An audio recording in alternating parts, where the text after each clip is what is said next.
Assalamualaikum warahmatullahi wabarakatuh. Bertemu kembali dengan saya Khalifah, NIM 20211327, Prodi D3 Keperawatan, Akper Karya Bakti Husada Yogyakarta. Pada kesempatan kali ini kita akan membahas mengenai demokrasi Pancasila. Apa itu demokrasi Pancasila?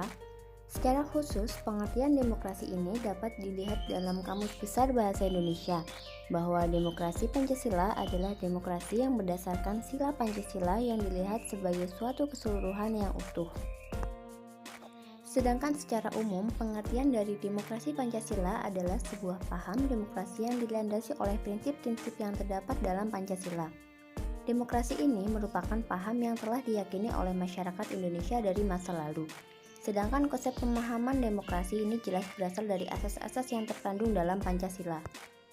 7 landasan pokok demokrasi Pancasila. 1. Indonesia merupakan negara yang berdasarkan hukum. Semua tindakan warga negaranya harus berlandaskan hukum. Persamaan kedudukan dalam hukum bagi masyarakat negara ini harus jelas dan tercermin di dalamnya.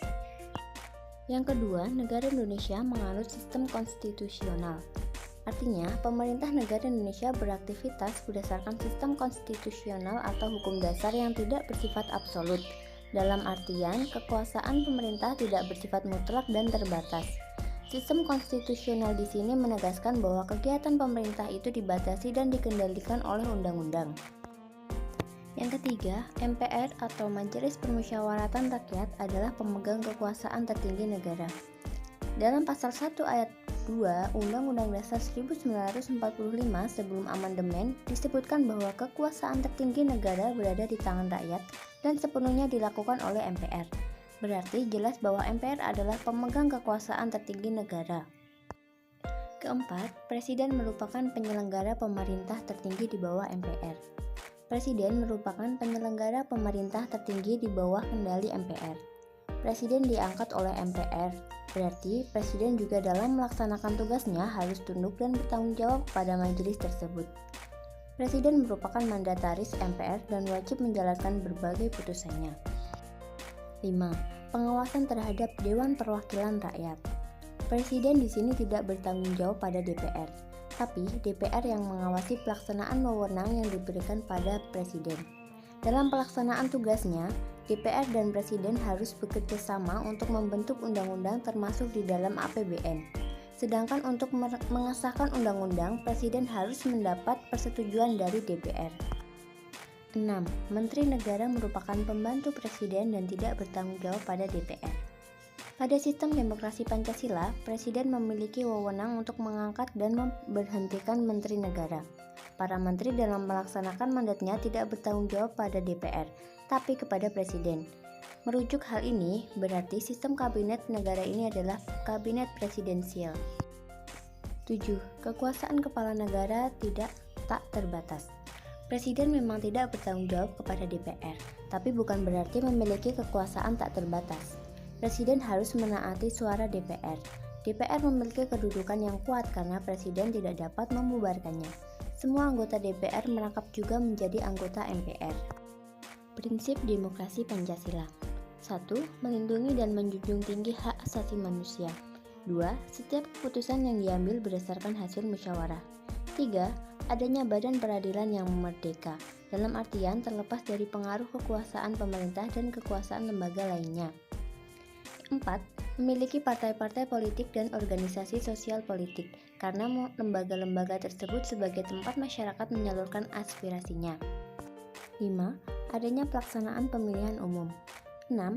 Kedaulatan negara berada di tangan rakyat dan pelaksanaannya sesuai dengan Undang-Undang Dasar 1945. 7. Adanya keseimbangan antara hak dan kewajiban. 8.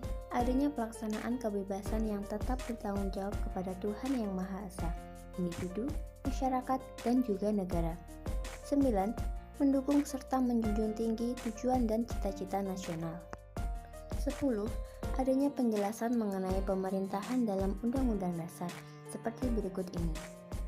Poin pertama, Indonesia merupakan negara hukum dan bukan negara yang hanya berdasarkan kekuasaan belaka.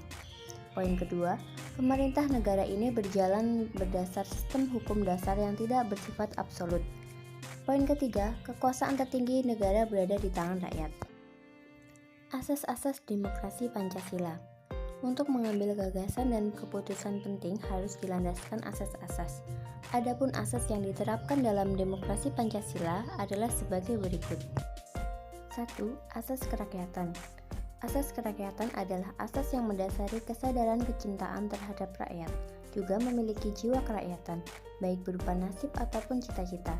Dalam asas kerakyatan, berarti demokrasi Pancasila ini memiliki rasa cinta dan menyatu dengan rakyat, agar tercipta satu kesatuan dalam mencapai tujuan. 2. Asas musyawarah. Asas musyawarah merupakan asas yang menghimpun suara dan kehendak rakyat dalam kelompok musyawarah. Hal tersebut dilakukan untuk menyatukan berbagai pendapat demi mencapai kesepakatan bersama yang dilandasi rasa kasih sayang, pengorbanan juga kebahagiaan seluruh anggota. 3. Asas penjamin HAM. Negara yang berdasarkan demokrasi Pancasila sangat menghormati hak asasi manusia.